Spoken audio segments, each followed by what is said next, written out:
欢迎来到石榴频道，今天来聊一下 Forever You 四方奇爱东法大夫这段原作小说故事。Forever You 呢，一共有4本小说组成，分别是东南西北，每一个方向呢代表一对的故事，而东方大夫呢这一对就是方向南的故事。故事的前大部分呢都在开虐，但到后面呢两个在正式交往之后就是会甜到掉牙。那现在就一起来看看是非兽是如何追到腹黑宫的吧。注意后面会含有大量的剧透，所以不想被剧透的各位请斟酌使用哦。首先简单介绍一下两位主角，故事名字叫东法，医学系的学生，家族呢是医生世家，从小就被寄予厚望，本身呢就很聪明，同时呢也很努力，在外人看起来性格温和，对谁呢都很友善，但其实内在呢性格腹黑。这个名字叫戴夫，对摄影呢有着浓厚的兴趣，非常的缺乏方向感，很容易迷路，至少就得不到父母的疼爱，还曾经被父亲关在柜子里面惩罚，导致呢他非常的怕黑，也因为至少呢缺乏父母的关爱，戴夫呢整个人就很自卑。故事一开始，东法跟戴夫呢至少就是邻居，小时候他们都住在普吉岛。戴夫另外呢还有一个姐姐，由于戴夫呢至少是得不到父母的疼爱，所以戴夫的姐姐跟东法就一起担起了照顾戴夫的角色。因为戴夫呢是超级大路痴，常常迷路，但每次东法都可以找得到戴夫。有次戴夫做错事，被父母呢独留在家，还被锁在柜子里。东法发现了，但联想到他无法打开锁链，所以他就只能从狭窄的小缝里牵着戴夫的手，安慰戴夫。他们呢也试过一起做了个秘密基地。戴夫的第一台相机呢，也是东法跟戴夫的姐姐合资买的。因为东法的照顾，戴夫呢就很自然的喜欢上了东法。可惜当戴夫国中的时候，东法全家却要搬到清迈，自此两人就断了联络整整4年。在东法搬家后，戴夫的身边就只剩了姐姐还愿意关心他。然而戴夫对姐姐的感情呢是矛盾的，一方面他很感谢姐姐对他的照顾，但另一方面呢姐姐却得到了父母一切的关爱。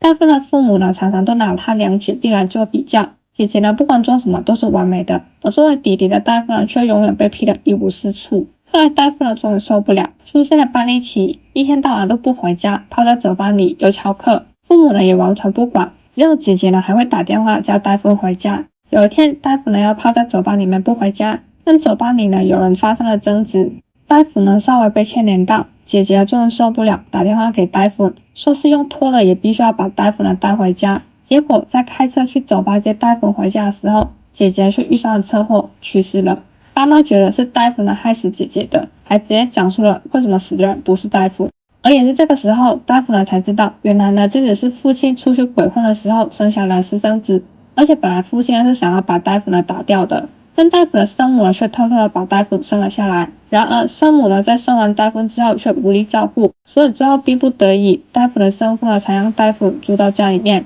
但条件是戴夫的生母从此不可以再跟戴夫有任何的联络，因为戴夫的生父是一个很有社经地位的人，戴夫是私生子这件事就成了家里的秘密。直到姐姐出车祸去世了，戴夫才知道自己是不被期待的私生子，所以父母才会从小到大都讨厌他。由于姐姐的去世，他们的家直接散了，父母离婚，生父另外组了个新的家庭，还生了一个妹妹，而戴夫就独自一个人出来生活。生父完全不想要认戴夫这个儿子，所以他只给了戴夫最基本的生活费，让他最好离自己有多远就有多远。生父的新老婆甚至不知道有戴夫的存在，对姐姐的死呢，戴夫非常自责，浑浑噩噩的生活了2年。到上大学的时候，由于姐姐生前的愿望是要读医，而读医这个愿望其实也是姐姐生前跟东法的承诺。在东法搬家之前，两人互相承诺要一起考上医学系。对于失去一切的戴夫来说，东法成了他人生中唯一的一道光，所以他独自一人去了清迈，跟东法考上了同一所大学。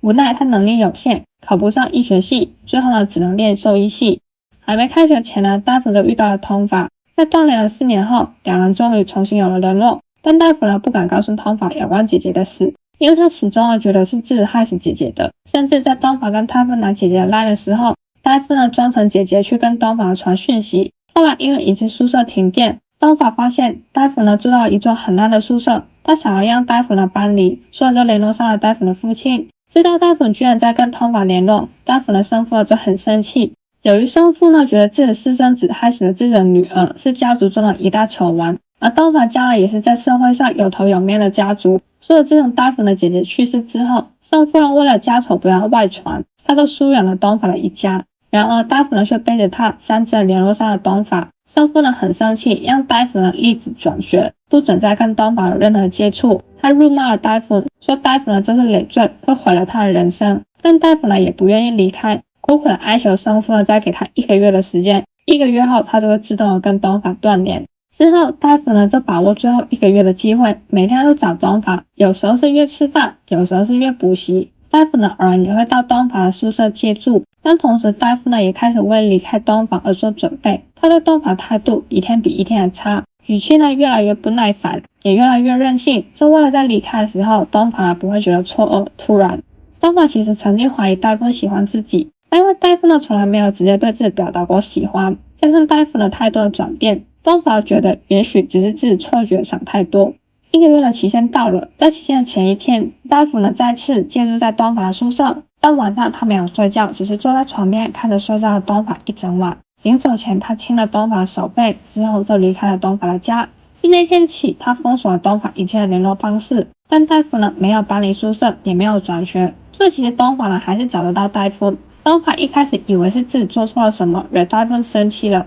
所以他有试着去宿舍找大夫好几次，但大夫呢一律的不回应。对于大夫突然搞消失，东法很生气也很不满。但他本来性格呢也不喜欢探究别人的隐私，他觉得既然大夫不想要跟他讲话，那也就尊重大夫的决定。两个就这样子再次断了联络。但后来东法无意得知大夫的姐姐呢已经去世，东法意识到也许大夫过去的种种行为都有他的苦衷，但东法一样没有去深究，不觉得既然大夫不愿意说，那他就选择尊重。虽然两人还是继续了断联，但至少东法不再生大夫的气。在跟东法断联的日子里面，大夫呢努力的生活，在学校跟同学伊斯塔拉当了朋友，也认识了伊斯塔室友诺。后来伊斯塔拉跟诺分别交了男朋友，而刚好他们的男朋友跟东法是好兄弟，所以两人的生活重新有了交叠。但在一群人一起活动的时候，大夫呢都会很明显的躲开东法。有的大夫呢这样躲东法躲得太明显了，正常有眼睛的都一定看得出来他们两个有问题。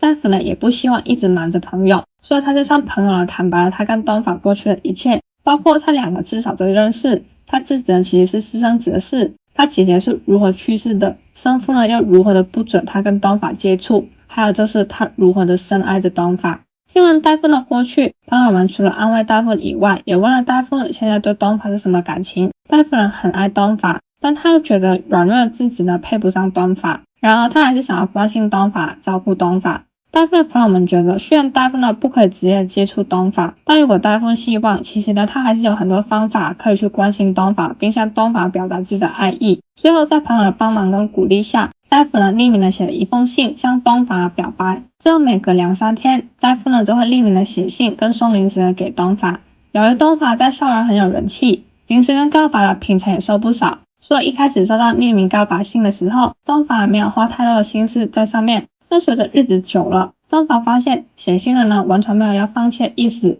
而且东法也感受到写信人对自己的感情就是很纯粹的关心，而且呢也不求回报。东法从小就在被期待环境下长大，父母期待他可以考到好的成绩当医生，同学期待他可以帮忙补课或是协助办学校活动，另一半会期待他可以回报同等的爱意。东法觉得自己一直呢都活在别人的期待当中，从来没有好好的当过自己。但从大夫匿名写给他的信当中，东法感受到写信人呢并没有把东法捧成一个完美的人，写信人只是祝福东法可以健康开心的过好每一天，写信人也从来不会要求东法要对他的信做出回应。这种不求回报的爱呢，是东法这一辈子从来没有遇到过的，让他觉得很窝心。透过文字，他猜到写信人比他少，同时他也觉得写信人很可爱，所以在连续收了1个月的信后，当帮忙跑腿的人再来送信的时候，东法呢也写了回信跟回送了零食，两人开始互相写信跟送小礼物。东法开始对写信人呢动了心，但他都没有去找写信人呢到底是谁。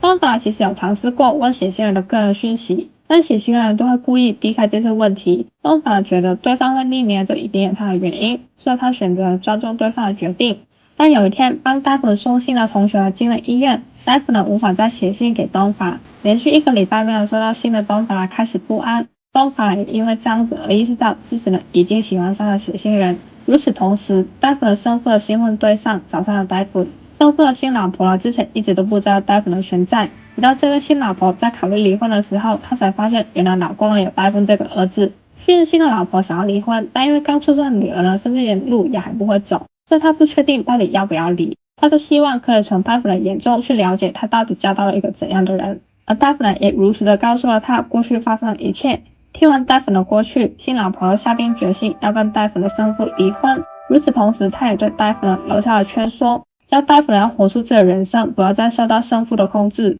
受到鼓励的戴夫呢决定要重获自己的人生，他思考着以后在写信的时候可以向东法透露一些个人的讯息，接到东法的时候也不需要再刻意的躲在东法。同时他也决定了不再读医，改读一直都有兴趣的摄影。后来戴夫找到了新的送信人，戴夫跟东法恢复了联络。同一时间，信息中因为东法生日，所以他们整群朋友又聚在一起吃饭。看到戴夫送给自己的生日卡片，东法从字迹上发现一直以来的写信人就是戴夫。其实戴夫呢一直都有小心翼翼的分开两种字迹，但在写生日卡片的时候，他不小心把这两种字迹混在一起写了。加上东法这次都一直有怀疑戴夫呢是写信人。本来东法一直只是把戴夫呢当成隔壁家可爱的弟弟，但当知道戴夫呢是写信人之后，东法决定要好好的抓紧戴夫，不可以再让戴夫呢突然的搞消失。由于刚好临近考试，他们一整群人呢就频频的约在一起补习。有一次要去吃饭的时候，东法就摘走了戴夫，变成两个人单独吃饭。因为已经知道了戴夫是写信人嘛，东法都会故意的逗弄戴夫。而且东法也直接告诉了戴夫，说自己觉得写信人很可爱，他喜欢写信人。戴夫呢就很害羞，同时又要努力的装镇定，因为他还不敢让东法知道自己呢就是写信人。东法觉得打铁了要趁热，所以他就直接在信里面约戴夫出来见面。然而戴夫害怕，万一东法知道自己是写信人之后，东法呢可能会失望，所以他就把自己包得紧一紧，戴了眼镜啊、帽子啊、口罩啊去音乐，而且全程呢都不讲话，只用写的。但即便如此呢，东法还是抓到了机会吻了戴夫。戴夫呢害羞到立马逃离了现场，但东法当然没有那么容易的放弃。东法向写信人表示自己的感情是真的，希望可以再约出来见面。戴夫呢虽然再去音乐了，但他还是很怕东法会对自己是写信人这件事感到失望。戴夫呢直接向写信人告白，也告诉写信人说他可以等，不管是等1个礼拜、等1个月还是等1年，他都愿意一直等，等到写信人呢愿意表露自己身份的一天。东法真诚地感动了戴夫，终于戴夫跟东法坦诚自己就是写信人，两人互表心意，成了男朋友。东法之后还带戴夫呢回家见家长，东法的父母也很开心的接受了戴夫。但好景不长，有天因为戴夫见过生父的新老婆，生父呢就很生气，觉得是戴夫呢教唆他的老婆提离婚。生父呢冲到了学校，打了戴夫一巴，力道呢大到把戴夫呢打到了地上。就在生父要再打第2巴的时候，戴夫的朋友诺呢冲了出来，把戴夫呢打了一巴。之后呢跟戴夫的生父呢就开始打了起来，最后还是戴夫呢分开两人。戴夫的生父败走，但他还不打算放过戴夫跟诺，还雇人呢去教训他们两个。然而诺的男友佐罕呢是黑白两道都吃的人，所以这消息当然就传到了佐罕的耳边，而感动佐罕的人呢基本上都是不用活了。其实在戴夫的生父来骚扰戴夫之前呢，生父早就已经被东法盯上了。东法发现戴夫的生父就是妥妥的人渣，不过因为看在他始终是戴夫的生父，东法一开始只是请人诱骗生父呢借钱开公司，这样子背负重担的生父呢就可以很容易被控制了。然而生父之后呢居然挪用了别家公司的公款，而且还做假的文件向黑社会借钱，基本上就是不应该得罪的人都得罪了。最后生父被走韩的人抓起来毒打了一顿，被走韩呢踩断了手，而且呢因为欺骗了黑社会，生父的眼睛呢也直接被硬生生的弄瞎了。本来没有想要用暴力解决的东法只是冷眼的看着这一切，并在最后警告生父不准要再靠近戴夫。戴夫跟生父的斗钱也终于告了一段落。后来东法还帮戴夫呢找到了生母，幸好生母是爱戴夫的，只是因为之前生父的阻拦呢，两个才一直没办法相认。把过去一切的家庭因缘解决过后，东法戴夫的生活回归了平静。他们会聊到毕业后要做什么，又会聊到以后要不要养孩子，两人也终于搬到了一起住，完美撒花。以上就是 Forever You 东法戴夫部分的原作小说故事。小说前期戴夫的故事真的很虐，每看一章都会让人流泪。不过前面有多虐呢，后面就有多甜。相比单纯的小甜剧，他们的故事呢有比较多的高低起伏，而且外表那种温和善良的东法，内里其实一个超级大腹黑的设定，真的很赞。好希望可以快点再去看到他们的故事。Forever You 这部剧呢，主要有4本小说，根据现在剧播出的内容呢，改的部分不多，主要是时间线有做一些调整，所以既不期待，想要快点知道故事走向的话，个人呢是很推荐去看小说的。4本小说分别是东法大夫、South, Beside the Sky, Hill is the East, Take Your Mind, Johan Not North, How Much Is Your Love, Arctic Down to the West, The Sun from Another Star。除了这4本呢，有看剧的各位应该也会留意到副线大家的脑，他们也有接的小说叫《你懂脑》，5本泰文小说都可以在 Map 上面找得到，但可惜呢，官方还没有出任何的翻译版。Hill is the 和Johan Not的小说呢，16自己已经有做过解说影片了，有兴趣的可以去看一下。之后呢，也会做 Arctic 到头的小说解说，敬请期待。不过因为石榴同时还有在看好几本小说，所以影片呢可能没有那么快生出来，请各位耐心的等待。那今天的影片就到这边，大家对 Forever You 四方极爱东法大夫的故事有什么看法呢？欢迎留言分享，一起讨论。那我们下期影片见，拜拜。